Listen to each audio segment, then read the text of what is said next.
Buenas, buenas, buenas noches. Buenas noches, profesor. ¿Cómo están? ¿Todo bien? Esto Muy sería bien. la segunda clase ya, profe, o la Sí, primera.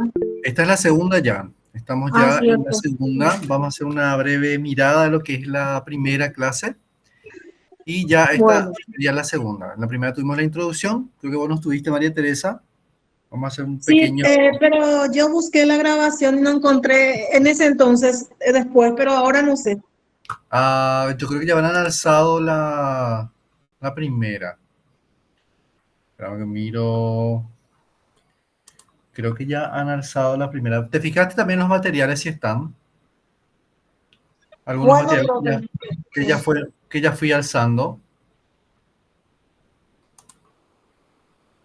No, todavía no alzaron el... No, todavía no subieron la grabación anterior. Pero igual vamos a hacer una introducción. ¿Ok? Bueno, muchas gracias. Muy bien. Ahí ya se van integrando más gente. Bueno, eh, nosotros vamos a tener una pequeña introducción a lo que fue el encuentro pasado, que era la introducción a la materia. Estuvimos hablando de algunos temas que vamos a estar tratando, lo que es el programa de esta materia y también haciendo lo que es la introducción al soporte en madera para la restauración y todo lo que implicaba eso, ¿no? Estuvimos viendo lo que es la madera, lo que es las características de la madera, estuvimos viendo un poco todo el ámbito de los sistemas de biodegradación de la madera, aquellos agentes que son biodegradantes. Estuvimos hablando algo también del arte barroco hispano-guaraní, una primera mirada. Hoy nosotros vamos a tratar sobre ese tema de una forma más profunda. Para muchos de ustedes va a ser algo nuevo hablar de barroco hispano-guaraní. Lo que más conocemos es el barroco español, es lo que más escuchamos en historia del arte o escuchamos también en otros ámbitos. Nosotros vamos a tocar algo también de lo que es el barroco español, pero ya en antropología del arte 2. Ahora nosotros haremos una mirada así introductiva para poder ver qué características tiene el barroco español y qué características tiene el barroco hispano-guaraní, que la vez pasada estuvimos hablando también algo de esas características. Hoy vamos a ver esto, todo esto vinculado fuertemente a lo que son las reducciones jesuíticas, vinculado fuertemente a la Compañía de Jesús y a las reducciones propiamente de los jesuitas y la Compañía de Jesús, en una época en donde se fueron realizando estas grandes comunidades, que son las reducciones, el trabajo propiamente artesano de los indígenas y de estas comunidades, y a lo que nosotros nos compete bastante en el ámbito del patrimonio cultural, que es justamente las tallas en madera, que nosotros tenemos aquí en Paraguay y en las zonas de Argentina y Brasil y parte de Bolivia también. O sea, nosotros nos vamos a enfocar en lo que es la escultura en madera,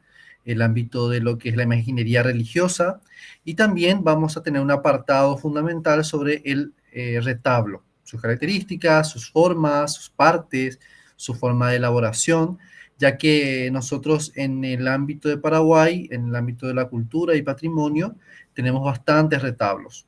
Gracias a Dios estamos diciendo que de alguna forma hoy en día se está teniendo más visión y más importancia a lo que es la restauración de estos retablos, por el valor histórico, por el valor cultural, por el valor religioso de los pueblos y también propiamente de Paraguay en sí, como cultura, ¿no?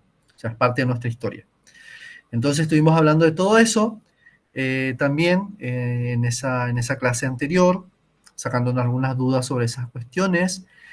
Vimos también que el soporte en madera implica también lo que es la pintura sobre caballete, hablamos un poco de eso, hablamos también de la escultura, hablamos también del patrimonio inmueble, las capillas, algunas parroquias, algunos templos que están hechos justamente con eso, con las vigas adornadas, con las vigas policromadas, pintadas, ¿no?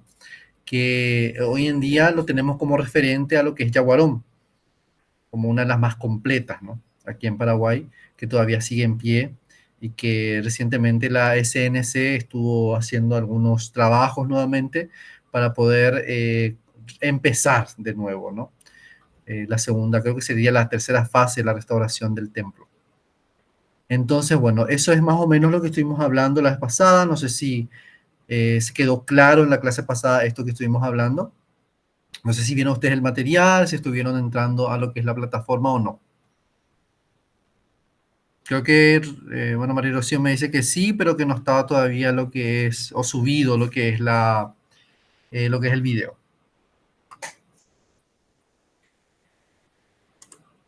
Bueno, bien, hoy vamos a hablar sobre lo que es el barroco hispano-guaraní, ya lo dijimos. ¿Qué saben ustedes del barroco hispano-guaraní? ¿Alguna referencia que tengan sobre ese ámbito?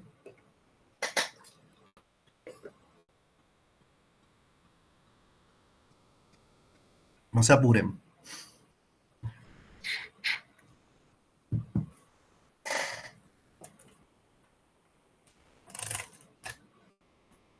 Nada, María.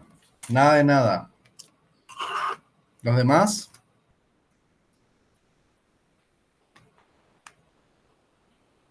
Exactamente para darte una respuesta, profe, no sé. Ahora cuando vos menciones, voy a decir, eso era, y más o menos voy a recordar que Guau conocía, pero la verdad es que no sé qué decirte. Ya. Yo no sé si llamarte Carolina, Lenis, ya no sé más quién ingresa acá. Me gustan todos los nombres, pero llamando Sí, tenés Carolina. varios nombres vos, Lenis. Te reconocí por la voz. Muy bien. Ya. Bueno. En primer lugar, ¿saben algo del barroco español? ¿Escucharon alguna vez sobre el barroco? Pues vamos a empezar de ahí.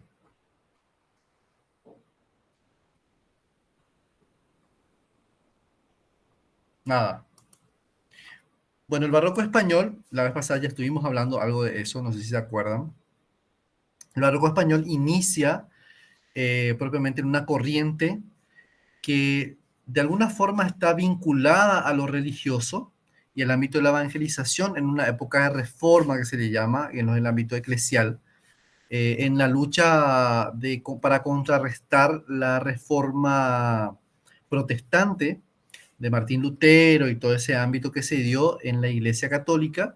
Entonces, la Iglesia Católica busca hacer una contrarreforma, que es de alguna forma contraatacar de alguna manera algunas cosas que ella ve como negativas.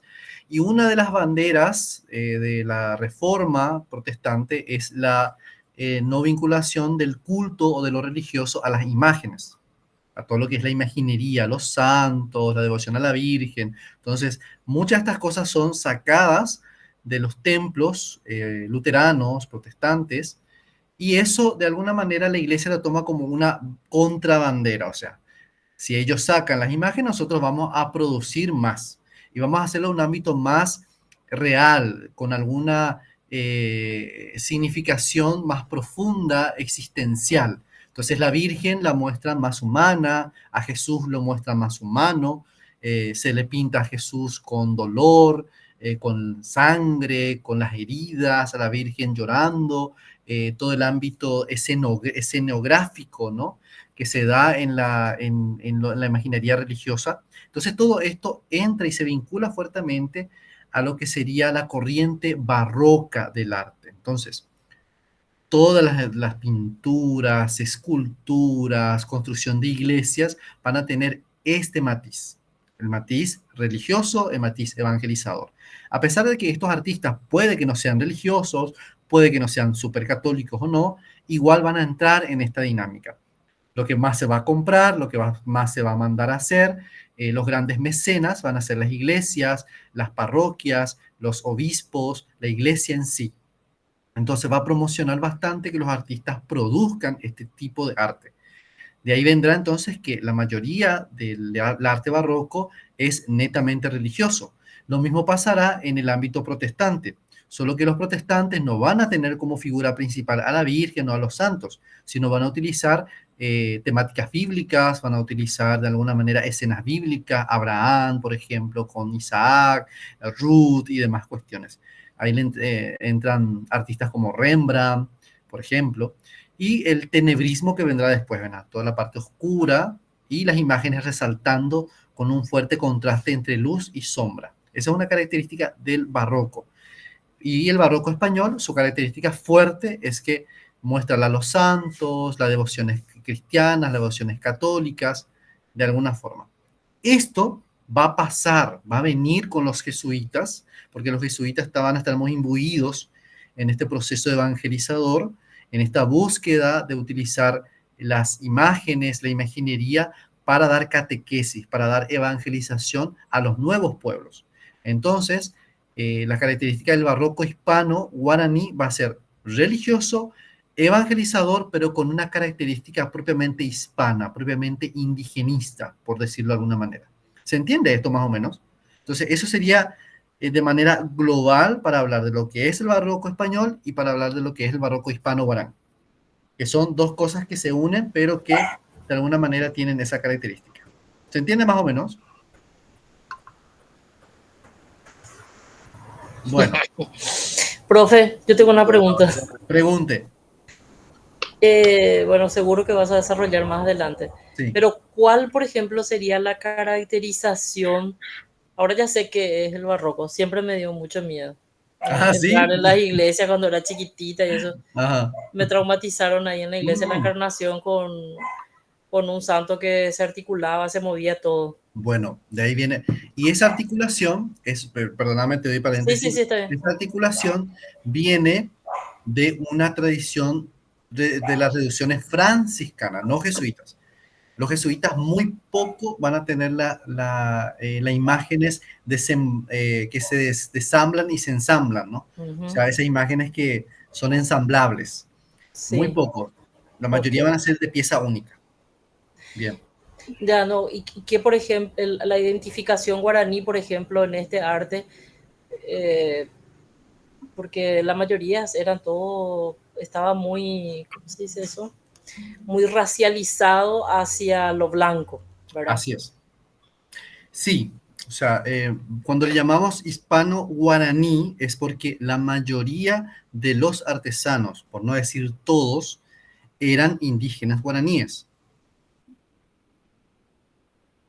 La mayoría, casi todos. Vamos a ver ahora lo que es, cuando veamos en uno de los apartados, la elaboración de los talleres.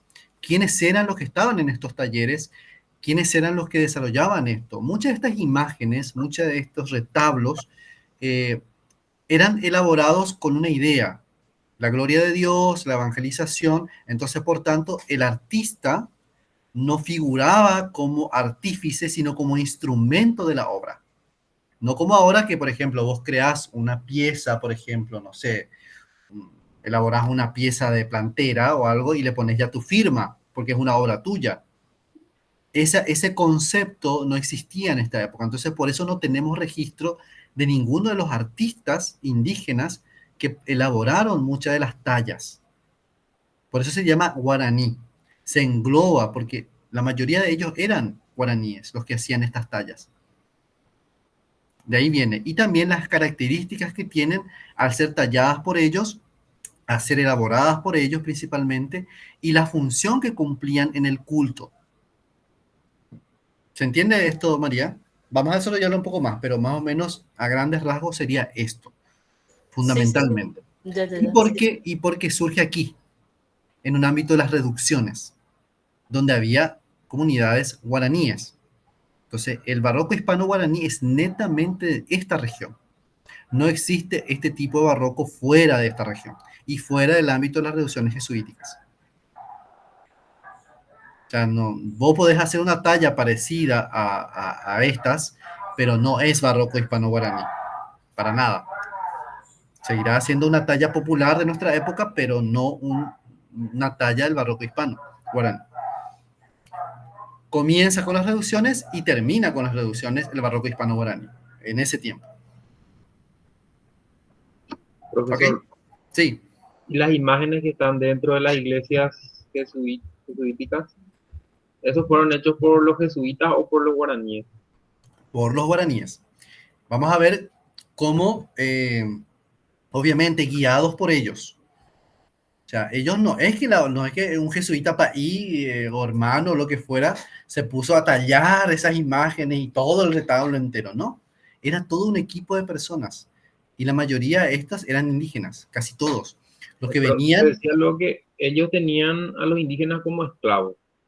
se suponía, pero en realidad eso es una mirada ya actual de una época. Nosotros no podemos juzgar a una época por nuestros criterios actuales. En esa época, para ellos, de alguna forma, era entendido que era una forma de evangelización y de cultura, darles como una cultura elevada de conocimiento artesano a ellos. Lo miraban de esa manera y muchos lo reconocían de esa manera. E incluso vivían mucho mejor en las reducciones que fuera de eso, que en los campos o arrendados por otros lugartenientes de esa época. O sea, dentro de Claro. todo, ellos no vivían ahí. Muchos incluso querían estar en las reducciones. Muchos. Cierto, hay lugares en los cuales también había situaciones muy complejas, pero dentro de todo, las reducciones jesuíticas tenían un orden, una estructura que ayudaba bastante a la organización de esas pequeñas ciudades. Por eso es que los virreinatos, los virreyes y demás guardaban un recelo hacia estas reducciones jesuíticas porque ellos no tenían poder sobre ellas. Un tiempo también hubo esa fiebre de que se pensaba de que las imágenes que fueron hechas por los jesuitas estaban cargadas con oro, que ellos Sí, realizaban esas imágenes para llevar el oro de Paraguay. sí, normalmente es como en realidad es un mito eh, cargado de mucha historia también. O sea, normalmente los mitos tienen algo de verdad. En la, Se supone que parece que una de ellas sí se dio ese caso, en una de ellas. en la iglesia de San Joaquín, por ejemplo, que es una iglesia jesuita, en un tiempo hasta un país se instaló ahí y empezó a Acá trabajar todas las noches, trabajaba con su máquina de oro, para buscar tesoro, sí. todas las noches. Después se le echó de ahí porque él venía más para eso, ¿no? Y le estaba hablando. Sí, inclusive una vez una imagen fue llevado a Francia, de San Joaquín se llevó a Francia para una exposición. Ah, mira. Y a la vuelta, no sé si allá o según dicen que fue acá ya en el aeropuerto, eh, violentaron esa imagen supuestamente en busca de oro. Vino Mm. ya con unas reparaciones mal hechas, ya Ah. cortado por la mitad. Y sí, lo difícil es que estas imágenes que son de talla única, o sea, talla uniforme, hechas de un solo trazo de madera y de alguna forma son más compactas, o sea, no hay huecos. La mayoría de estas imágenes tienen muy poco hueco. Algunas que otras sí detrás, pero es para poner como ciertas reliquias, como para ajustar a los retablos, pero son pequeños huecos, no un hueco completo como para poner oro y demás cuestiones. Más aún son las franciscanas las que tienen esa característica, no tanto las jesuitas. Las franciscanas sí, algunas tenían hueco e incluso muchas de ellas eran lo que se le llama imágenes o tallas de bastidor, que son las que tienen esas piernas de madera y se les reviste. No sé si han visto esas, que de cuerpo está tallado y ya en la parte de las piernas no tiene piernas, sino que son palos que están unidos a una peana. Eso se le llama imágenes propiamente que son hechas así, Ujú. de bastidor se le llama, en realidad. Bien. Bueno, los jesuitas son los iniciadores de alguna forma de las reducciones jesuitas, o sea, las reducciones propiamente. Estas reducciones son hechas por la Compañía de Jesús, que en realidad es una orden, una orden que surge a través de un objetivo que es justamente la reforma, la evangelización en un tiempo en lo que ya hablamos, ¿verdad?, de este proceso de lucha entre el protestantismo y algunas herejías, que así le llama la iglesia, que era una lucha justamente, se le formaba a estos misioneros. La mayoría de estos misioneros jesuitas de la Compañía de Jesús estaban bien formados, en Biblia, en pastoral. Muchos eran intelectuales que también se adherían a este proceso, gente con mucho dinero incluso. Tenemos a uno de los santos cofundadores que se llama San Francisco Javier, que fue realmente una persona de alta alcurnia, con muy buen estudio para su época. Entonces esta gente de alguna forma estaba bien formada y era un equipo bastante organizado, bastante trabajado, tenía este concepto de soldado, soldado de Cristo, o sea, desde el ámbito más o menos militar, porque su fundador tenía esta característica militar. Entonces de ahí viene que asumía este proceso. Algunos lo comparan también con lo que serían los templarios en una época pasada, solamente que los jesuitas hablamos del siglo XVI y los templarios hablamos del siglo XIII, XIV incluso, ¿no? O sea, le separan casi 3 siglos, 2 siglos a estas dos órdenes. Los jesuitas también casi sufrieron un exilio de la iglesia, incluso una censura muy grande, parecido a lo que serían los templarios, casi hasta incluso la desaparición de esta orden.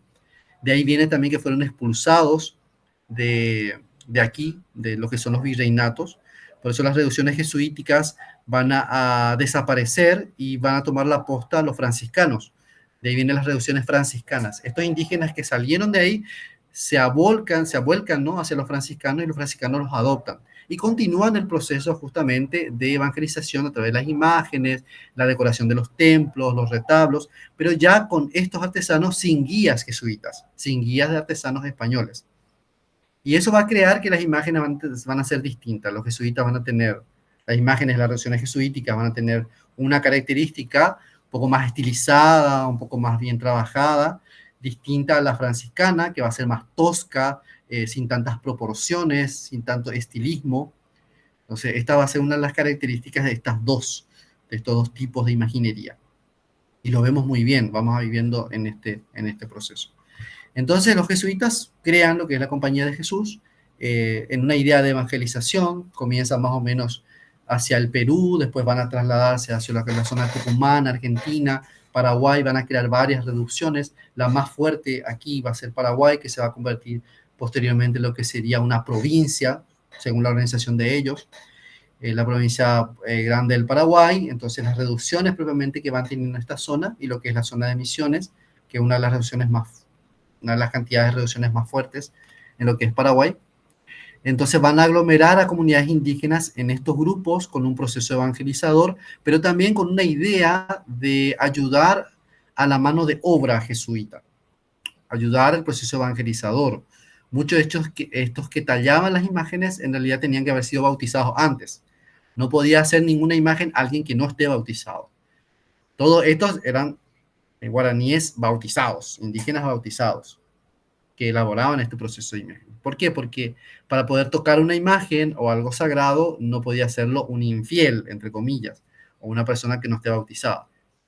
Entonces, todo esto estaban bautizados. Incluso la mayoría de los que entraban a las reducciones jesuíticas tenían que hacer un proceso de catequesis, un proceso evangelizador, de conversión de lo que es sus religiones animistas a lo que es la religión católica. Entonces se bautizaban ahí. Se entiende más o menos esto, ¿no? De ahí ya vamos a ir viendo después el material también. Bueno, entonces estos eran los jesuitas. Después, estos jesuitas, al crear lo que se llamaría las reducciones jesuíticas, tenemos la creación de los talleres misioneros. Estos talleres se encargaban de crear, de elaborar y reproducir imágenes para el culto. Incluso creaban lo que eran los retablos y llevaban estos retablos y los ensamblaban en los lugares en donde hacía falta. Utilizaban grandes cantidades de madera. La mayoría eran la madera porque era el material más accesible en este tiempo. Estos talleres misioneros entonces se creaban justamente con ese objetivo. Y para eso se les formaba a los indígenas en las técnicas del tallado, en las técnicas de la elaboración de las imágenes, guiados por los maestros artesanos que sí o sí eran españoles o jesuitas. Muy pocas imágenes hay, o sea, por lo menos podemos reconocer que hayan sido de maestros españoles. la mayoría han sido de maestros indígenas, pero no tenemos sus nombres, no tenemos sus registros, porque para ellos eso no importaba. Vamos a verlo por qué también, ¿verdad? ¿Por qué no importaba para ellos este proceso, ¿no? Entonces, una de las características en estos talleres era el anonimato de la obra misionera. O sea, el arte misionero era eminentemente anónimo. ¿Qué quiere decir? Nadie firmaba ninguna pieza que tallaba. Nadie hacía una firma ante una obra que creaba. Entonces, por eso, hasta hoy son escasas las identificaciones de los realizadores de estas obras, ¿no? De los artesanos, de los maestros, que no estampaban su firma. Hoy no podemos decir, el indígena tal creó esta pieza o tal indígena creó esta otra, porque en realidad hay un anonimato que nos impide acercarnos históricamente a la persona que hizo esta obra. Entonces, a todos ellos les llamamos una obra de los talleres misioneros de las reducciones jesuíticas con el estilo del barroco hispano-guaraní. Y ya. Incluso hay muy pocas obras que podemos reconocer que sean de maestros artesanos españoles. En Paraguay tenemos algunas piezas que son de Brazanelli, por ejemplo, que era un hermano lego jesuita que vino de España para enseñar el arte del tallado de las imágenes, del pintado de las imágenes, del estofado, que se le llama, no es estofado para comer, se le llama estofado a una técnica del dorado de la imagen y una pintura sobre ella para crear justamente los diseños. A eso se llama estofado. Entonces, esa es una técnica que Brazanelli conocía y que ayudó a que los indígenas también lo elaboraran en los talleres justamente misioneros. Por eso la obra jesuita, la obra de las reducciones del barroco hispano-guaraní, es de un anonimato casi total. Por no decirlo totalmente, por lo menos podemos decir que un 5% se conoce de alguna de las piezas salidas de estos talleres, que hayan sido con autoría propia de alguno que podamos reconocer en este tiempo, ¿no? Entonces, ¿cómo se sabe que algunas piezas son de ciertos artistas? Y gracias a ciertos cronistas o archivistas que por ahí nomás tenían su cuaderno de notas y que documentaban los procesos.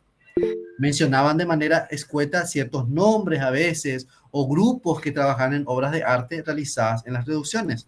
Gracias a ellos, de alguna forma, conocíamos esto. Odorina. Pero pues, para puntualizar nomás el tiempo, porque estoy un poquito así perdida en qué año, siglo estamos hablando. Bien. No estoy ubicándome. Estamos hablando de la época de la conquista, porque no vamos a hablar de descubrimiento, español. Los primeros misioneros, cuando se da la conquista española y vienen justamente a Paraguay, son enviados ¿quiénes? Los mercedarios, los jesuitas, junto con estos conquistadores. Entonces, ¿qué hacen estos conquistadores? Vienen a arrasar pueblos, a conquistarlos, entre comillas, y a crear estos procesos. En ese tiempo, que estamos hablando aproximadamente 1600 para adelante, hay mucha matanza de indígenas, hay mucha esclavitud de indígenas. Entonces, Bartolomé de las Casas y grandes pensadores comienzan a hablar de esta realidad de la explotación de las comunidades indígenas. Se habla ya de una cuestión teológica, si los indígenas tienen o no tienen alma. Esto es realmente cierto. Si realmente podían ser considerados seres humanos o no. Y gracias a la reflexión de muchos de estos pensadores se dijo, sí, tienen alma y necesitan ser catequizados.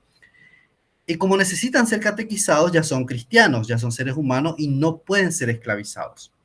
Entonces, ¿qué se hacía? Se avivaban esta gente de los cazadores justamente de esclavos y de esta mano de obra que utilizaban, comenzaban a adentrarse más hacia las selvas a conquistar ciertos pueblos y a esclavizarlos. Es ahí en donde entra fuertemente las comunidades jesuitas principalmente, porque veían que estando lejos de España era muy difícil ponerle freno a esta gente. Y comenzaron a idear lo que son las reducciones jesuíticas. Esto estamos hablando a partir de 1700 aproximadamente. Estas reducciones son creadas principalmente para la evangelización de las comunidades indígenas, la catequización de estas comunidades y estos pueblos, pero también como una forma de protección para que no fueran explotados por otros.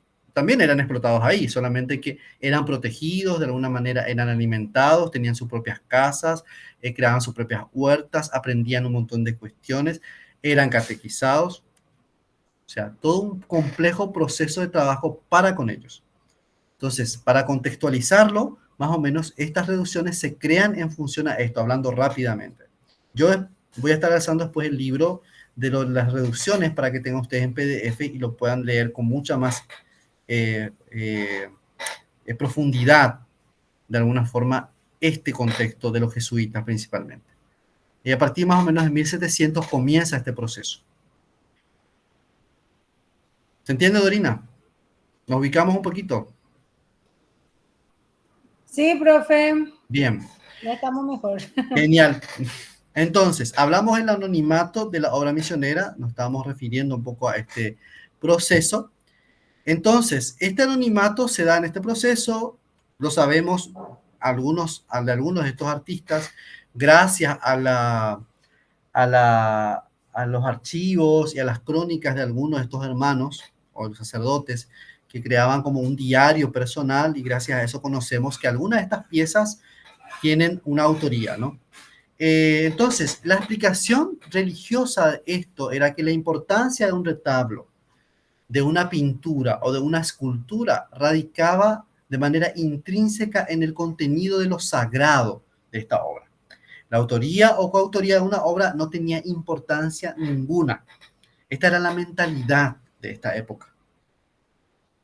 No importaba que vos firmaras tu obra y que se te reconociera por esa obra. Lo que importara era que el contenido sagrado fuera el que resaltara mucho más.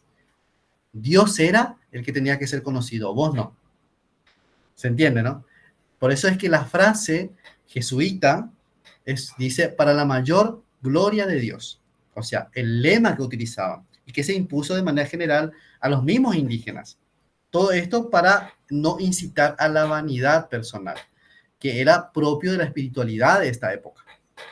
Entonces, todo era para la mayor gloria de Dios, no para mi gloria, no para la gloria del artesano, no para la gloria de la comunidad jesuita, sino para la mayor gloria de Dios. Ese era el contenido. No vamos a juzgar después los métodos y demás, pero ese era el sentido del por qué no tenían autoría ninguna de las imágenes ni de los retablos jesuitas. Ese era más o menos el contenido teológico, podemos decirlo, de sentido, catequético, como queramos llamarlo. Ese era más o menos lo que se hablaban. Entonces, los talleres se originaban también con ese objetivo de darle mayor gloria a Dios. Ese era el origen propio. Entonces, los sacerdotes jesuitas, de alguna forma, ya intuían la capacidad técnica de los indígenas. O sea, no eran ningunos tontos. Sabían que muchos de estos indígenas tenían cualidades manuales.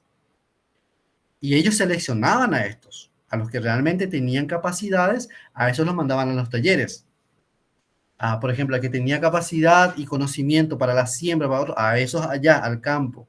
Para los que tenían conocimiento de construcciones, de cierto ámbito de liderazgo, bueno, los asumían de alguna forma ahí. A los que tenían capacidad de influir desde un ámbito de liderazgo, intentaban bautizarlos principalmente para que los demás los siguieran. Entonces, tontos no eran los jesuitas, justamente buscaban a las personas más capacitadas en ese ámbito, y lo mismo pasaba para los talleres. Buscaban justamente estos para una experiencia técnica. Entonces los sacerdotes ya intuían esa capacidad de los aborígenes porque ya tenían una experiencia en Brasil. Esta experiencia la trasladan a Paraguay también. Además precisaban, ya lo dijimos, de ornamentar los nuevos templos, catequizar con las imágenes, todo en función a las directrices de la Contrarreforma Católica, que ya lo hablamos, del barroco español, de este proceso evangelizador, de la búsqueda de anunciar a Dios desde las imágenes, entonces, y también la necesidad de autoabastecerse de la demanda de construcción por propia mano de los recintos, de los hogares, de los templos y su propio hermoseamiento. Entonces, esa es de alguna forma la realidad en la cual estas comunidades vivían y se buscaba de alguna forma desarrollar las cualidades de cada uno de ellos. Pero volvemos a lo mismo, ¿no? Justamente poniendo énfasis en la frase y en el lema de los jesuitas, que era para la mayor gloria de Dios. Entonces, por un lado lo religioso y también por otro lado lo técnico y el proceso organizacional. Por eso es que estaba la envidia de estos virreinatos que también vivían un desorden tremendo.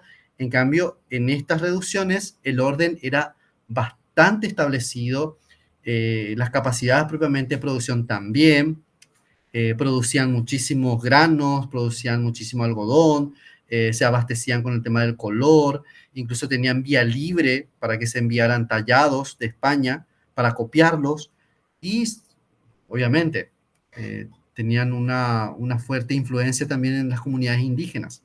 Por eso es que ya a partir de 1800, aproximadamente 1700 y algo, creo que es, comenzaron a ser expulsados de los virreinatos y de las zonas propiamente donde tenían influencia.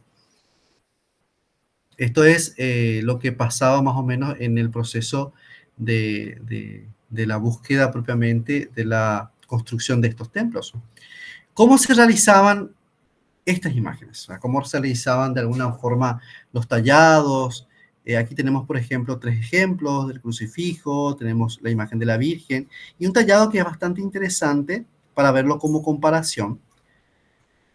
Esto es un tallado jesuita. Esto también es un tallado jesuita. Este, en cambio, ya tiene una característica franciscana. ¿Por qué? A ver si alguien me lo dice. ¿Por qué este tiene una característica franciscana? Esta imagen. ¿Ven la diferencia?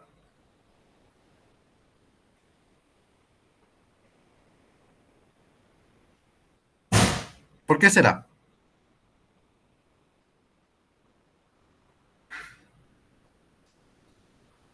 ¿Se acuerdan que habíamos dicho al principio eso?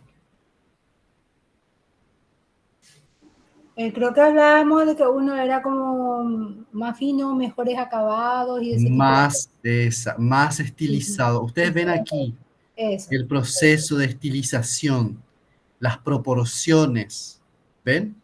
Bien proporcionado, bien elaborado. Y aquí vemos una imagen que no está proporcionada. Incluso el rostro, el estilo ya no es tan europeizante. Coaya otro estilo más. Ya otro estilo y tema, güey. Las proporciones incluso. Vemos aquí el cuerpo alargado, la cabeza muy grande, las piernas un poco más cortas.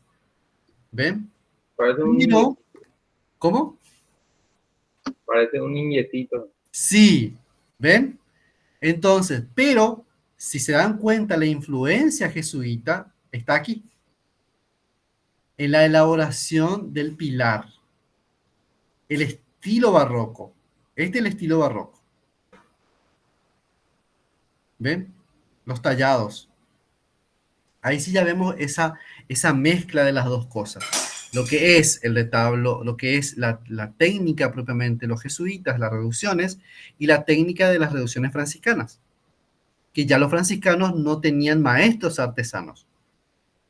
Ya directamente dejaban a mano de los indígenas la elaboración de estas piezas.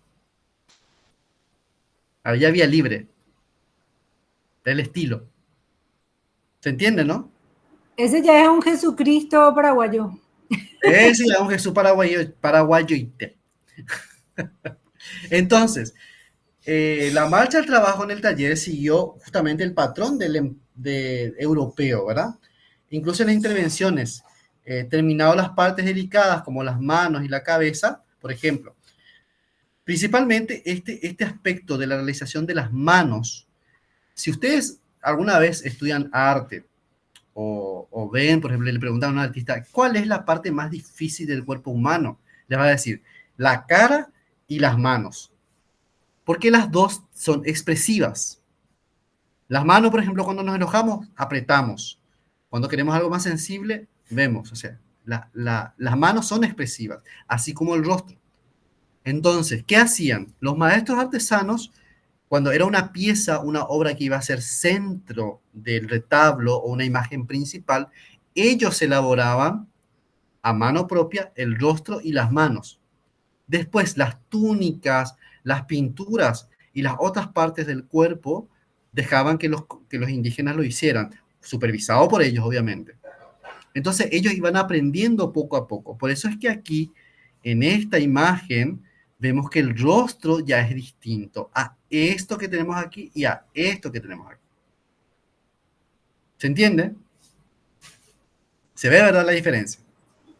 Es el medio, parece medio árabe. El medio, bueno, el medio porque es viejo. Esta es una imagen bastante antigua, está en Brasil y es bastante antigua. Justamente ya por el tiempo que tiene. Incluso creo que tiene una nariz más o menos reducida, justamente por las cuestiones. Carolina, digo, adelante, tu micrófono. Ya estaba hablando. No, que el del medio también me da la sensación de que puede parecer de lejos una imagen muy real, una foto que fue tomada, a diferencia del otro que efectivamente se nota que es una obra de arte. Así es. Las tres son obras de arte. Claro. Las tres. Ahora, cada una tiene un contenido distinto. Cada una tiene un estilo distinto. Y porque cada una fue hecha por un artista distinto, aunque no sepamos sus nombres. Incluso en los trabajos mixtos. Estaban los trabajos que eran un tallado completo hecho por indígenas y otro que era mixto. Lo elaboraba el maestro artesano español o jesuita y la otra parte lo elaboraban los indígenas. Había también trabajos mixtos, ¿no? Y había trabajos que solamente lo hacían los indígenas, supervisados por los españoles, y otro que solamente los españoles lo hacían, como en el caso de Brazanelli. Un ejemplo de Brazanelli lo tenemos en la Candelaria de Capiatá. No la imagen que restauraron recientemente y que fue un quilombo, perdón la palabra, sino la que está en el centro del retablo. Es así. Esa es hecha por Brazanelli. Se sabe que fue hecha por Brazanelli porque hay documentos que atestiguan justamente que fue tallado por este hermano jesuita, hermano Lego, jesuita. ¿Se entiende, verdad? Bien. Entonces, estas imágenes, como vemos ya para poder tener como un ejemplo de diferenciación de estas piezas, ¿no? Vemos ahí que fueron terminadas por ellos, retocados de alguna manera por ellos, ¿no?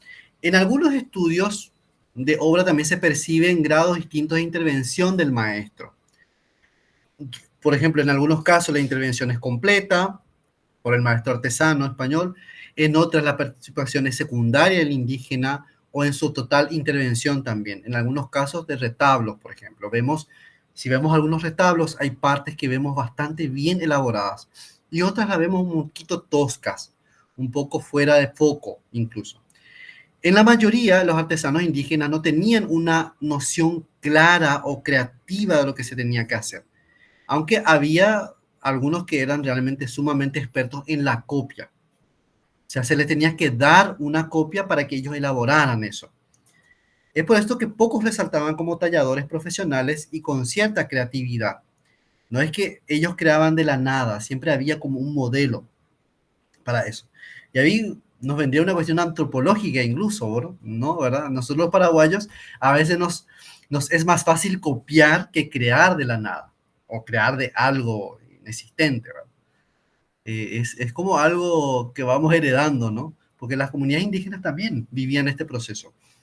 Ciertamente, en ciertas cosas había creatividad, pero en el caso de los tallados, en comparación justamente con el barroco español, obviamente había un proceso abismal, no había idea, por cuanto que ellos no crecieron en un ámbito religioso, no mamaron plenamente un ámbito católico, real, de la imaginería propiamente católica. Entonces, por eso es que también les costaba un poco crear de la nada este proceso. Y muchos tampoco entendían mucho el proceso catequético, de contenido teológico o religioso. Entonces, por ahí se fundamenta también esto, ¿no? En esa realidad de nuestros talladores indígenas en su proceso de vida, ¿no?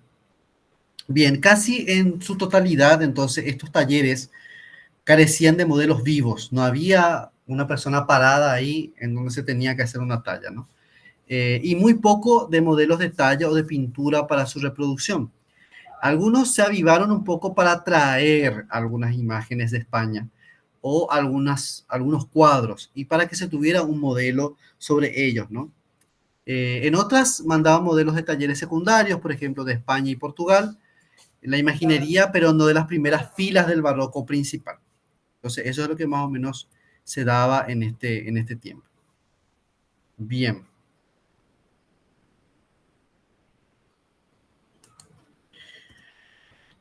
¿Cuáles eran los materiales y las técnicas? Aquí tenemos 3 puntos. Este es el estofado que yo les dije. Es una forma de técnica que viene de la época barroca, que es la madera tallada, se le pone una base, que es la base propiamente se llama artesanato, que incluso puede ser tiza o que mezclada un poco con algún pegamento, se le pone como base a la madera y sobre ella se va pintando un color vermellón y sobre ese color vermellón se pasa lo que se llama el pan de oro, que en esa época era oro con quilate. Eran pequeños panes, pequeñas hojitas muy finas que se iban pegando a toda la imagen. Y sobre esta imagen, ya dorada completamente, se pasaban la pintura, que podía ser pintura vegetal, y cuando se secaba la pintura vegetal comenzaban a marcar las figuras, sean figuras florales, sean figuras de ribeteles o algunos diseños propiamente sobre el ropaje. Y ahí se comenzaba a sacar la pintura para que el dorado resaltara. Y esto quedaba así como relieve. ¿Ven? Eso se le llama técnica del estofado, que viene de la época barroca y que lo asume también las comunidades indígenas de las reducciones, y se crea también el mismo estilo. Eso sería lo que dijimos recientemente, la técnica del estofado en estas comunidades, ¿no? Propiamente dicha de estas comunidades. Entonces, ¿qué materiales utilizaban? Utilizaban madera de tallú y de urunde. También materiales de la madera del quebracho. Pero para eso debían de llevar dorados o plateados, y para los que tenían que llevar dorados o plateados, en el caso, por ejemplo, del estofado, y si no había pintura vermellón, ¿qué hacían? Utilizaban el cedro. ¿Quién me dice por qué utilizaban el cedro? ¿Quién acierta?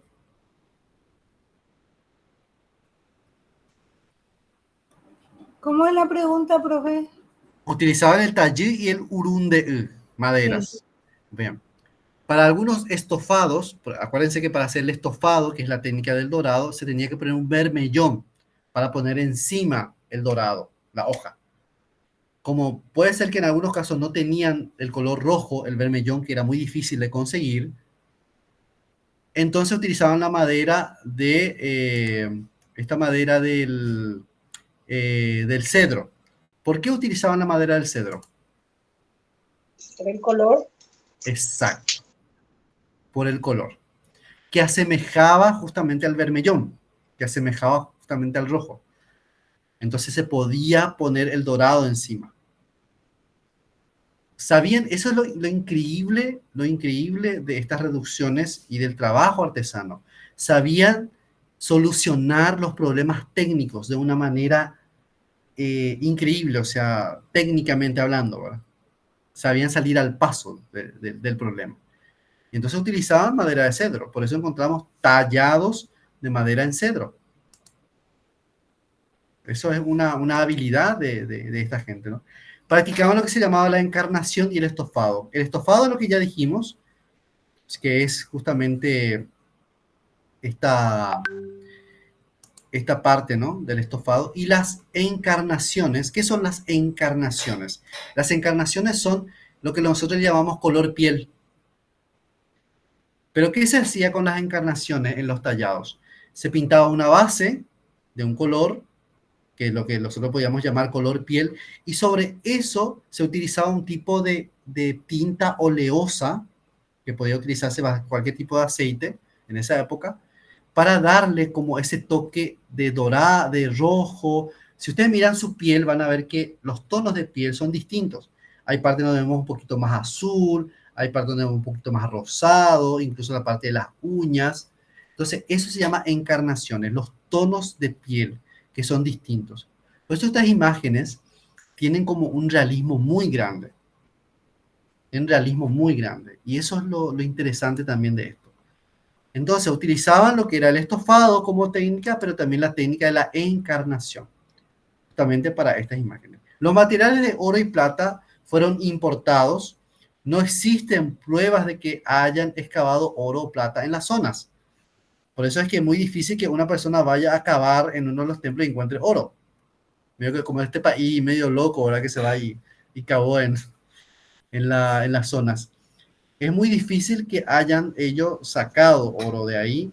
Se exportaba en realidad, se importaba en realidad de España o de otras zonas.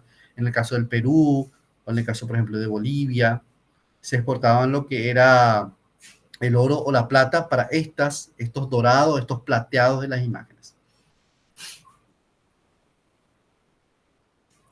Bien. En piedra, por ejemplo, los materiales fueron pocos, casi no hay imágenes hechas en piedra, algunas sí, otras no. Fueron pocos y variados. Realmente no hay casi porque no se labraba mucho lo que es la piedra, a no sé que sea en algunas construcciones para algunos decorados, como encontramos, por ejemplo, en San Cosme y San Damián. No sé si ustedes conocen el pórtico de San Cosme y San Damián. Hay algunas figuras así hechas en piedra, porque es una piedra blanda. Entonces, esta piedra es un ejemplo de ahí, ¿verdad? Pero hay muy pocos casos que se hayan elaborado ahí en eso. Carolina. Sí, profe, de hecho cuando vi esta imagen me acordé del reloj del sol que está ahí adentro, que es una locura. Cuando vi por primera vez no podía creer que lo hicieron hace miles de años atrás los indígenas con los jesuitas. Así es. Una belleza. Y estos relojes de sol, en realidad era muy común en Europa en esta época, pero era una forma de que los monasterios, las casas propiamente, estos monjes tuvieran esto para poder dirigirse a lo que se llama la liturgia de las horas, que eran sus oraciones determinadas por distintas horas. Entonces, esta era una utilidad más que nada para un contenido religioso, que por una cuestión organizacional, pero también servía para una cuestión organizacional, aunque era de origen religioso. Por eso ahí es imposible no pensar también en ese reloj de sol, ¿no? Es interesante. Entonces ahí vemos el pórtico justamente de San Cosme y San Damián y vemos algunas piezas hechas justamente con piedra de esta época. Bien. En los mismos talleres también se preparaban las pinturas, tanto del temple, donde se utilizaba huevo, o sea, la técnica del temple es el polvito de la pintura mezclado con un poco de clara o yema de huevo, dependiendo de qué se va a utilizar. Y el óleo, que es lo mismo, ¿no? Utilizar un poco de pintura con un aceite. Entonces, los jesuitas carecían de la habilidad técnica para el preparado eficaz y la preservación de los colores, que les llegaba muchas veces de Perú y de Europa. Aunque también trataron en alguna forma de paliar este problema recurriendo a conocimiento de los indígenas sobre algunos tintes vegetales obtenidos para el tejido. Entonces, aquí era una simbiosis, ¿verdad? Cada uno como que se iba ayudando en este proceso y de conocimientos y demás, tanto en el ámbito de los colores como en el ámbito de la preservación de estos mismos colores, que muchos de estos indígenas conocían muy bien y lo iban de alguna forma transmitiendo de generación en generación. Bien. Entonces, en pintura al óleo es probable que estos tintes vegetales no pudiesen ser usados o no llegaron hasta nosotros por su deterioro. Sabemos que el aceite se oxida y se deteriora, se ennegrece con el tiempo, si no es protegido. Aunque sí los que fueron usados en pinturas al temple, como también en algunos minerales, por ejemplo, encontrados localmente como los ocres. La iglesia, por ejemplo, de Yaguarón y Capiatá tienen estas formas de pintura, que son pinturas al ocre, pero también pinturas al temple. Estas pinturas eran más duraderas, porque eran utilizadas con huevo. También materiales colorantes empleados eran, por ejemplo, el uretumá, No sé si alguno conoce esa rama que era para poder sacar el negro. Con la yerba mate sacaban el verde y con el urucú, que es otra planta, el rojo. En el templo de San Cosme, por ejemplo, se emplearon ocres de procedencia local, que eran los ocres que se conseguían con piedra, o sea, con algunas piedras propiamente, para darle esos colores más o menos ocres que vemos ahí, ¿verdad? Bien. ¿Alguna pregunta? ¿Duda? ¿Aporte? Vamos a una visita para ver en vivo y en directo Sería interesante. ¿Por qué no? y que se sume a la pasantía. Otra agenda. Plantearlo.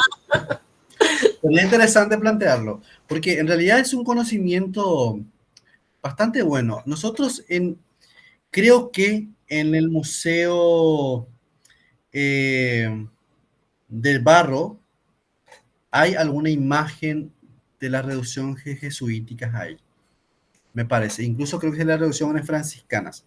También se puede visitar lo que es el templo de Yaguarón, como reducción franciscana, el templo de Ipané, que es el retablo franciscano. Eso no sabía. Ipané tiene un retablo del templo franciscano, una parte recuperada porque fue robada. Ajá. Y creo que La de Trinidad, también podemos visitar la de Trinidad. Bueno, la Trinidad es más conocida en realidad, ¿verdad? Pero yo para que veamos un poco, el de Ipané, por ejemplo, mantiene todavía los colores originales. El de Ipané. Interesante. Piribebuy. El de Piribebuy. Pero si vamos a ver realmente reducciones, podemos ir, no sé, incluso podemos ir a Santa María de Fe, podemos ir a Santa Rosa, que también hay el templo ahí y están las imágenes del pesebre, que son bellísimas. Algunas imágenes propiamente de Santa Rosa. Se puede ir también a San Juan Misiones, que hay también algunas. Y las reducciones propiamente de San Cosme y San Damián, que también podemos ahí, el templo que fue trasladado, todo ese espacio tan hermoso arquitectónico. Podría. ¿Por qué no? Yajá y Malomina. Ipané me queda más cerca. Ipané nos queda cerca. Yajá o Dorina. Podía verse ahí. O sea, para la gente que está por acá, ¿verdad? Sí, claro. Ahí está Maleva cerquita también. Sí. Carolina. Sí, que a mí lo que me parece interesante también, que no sé si eso también se elaboró en otras reducciones, pero en San Cosme y Damián también se había trabajado en investigación en investigaciones astronómicas. De hecho, justamente este reloj se dice, según la historia que yo al menos manejo, para eso se había creado. Supuestamente esa es la historia. Sí. Y así, eso es muy interesante, o sea, que volaban ellos, los jesuitas eran unos locos. Sí, no, de esa época. Totalmente. Son distintos a los jesuitas de hoy, ¿verdad? Ya otro tema. Pero sí, de esa época sí, porque estaban preparados de alguna forma. Estamos hablando de gente que vino de otro contexto, de otro país, de otro ámbito donde no podían volver. O sea, tenían que entregarlo todo y venían en nombre de una fe. O sea, estaban en eso y tenían una disciplina extrema para poder trabajar todas estas cosas. Muy interesante, muy interesante. Sin minusvalorar o infravalorar el aporte de los indígenas, que también fue un aporte increíble. Sin ellos no tendríamos mucho de lo que tenemos hoy. Muy bien. ¿Preguntas, dudas? Estos materiales los voy a estar elevando, subiendo a lo que es la plataforma para que ustedes tengan los materiales propiamente de estas reducciones, de lo que son el tema de los jesuitas, esta clase que tuvimos hoy también. Voy a ya insistirle al profe Pedro para que vayan lanzando ya lo que son los videos de las clases, para que ustedes también puedan retomarlo un poco también, porque son temas bastante interesantes estos, que nos ayudan un poco a contextualizar de alguna forma lo que va a ser Restauración 2 y la importancia del patrimonio nuestro en madera. ¿Ok? Perfecto. Muy bien. Ok. Ok, entonces nos veremos el próximo miércoles. Ahí ya estaremos abordando las características fundamentales del barroco hispano-guaraní y ya nos adentraremos a lo que es el biodeterioro también, para ir viendo poco a poco y acercándonos a lo que serían nuestros talleres presenciales. Nos Estamos vemos. entonces. Chao, chao. Francisco mandó un saludo. ¿Quién? Francisco, bueno. Por Mariscal Estigarribia y más allá. Oh, Ahorita. muchos saludos. Con Manuel. Ya, muy bien, gente. Los dos Saludos. ausentes. Nos vemos. Chao, chao. Dale, nos veremos el próximo miércoles. Muy bien. Hasta luego.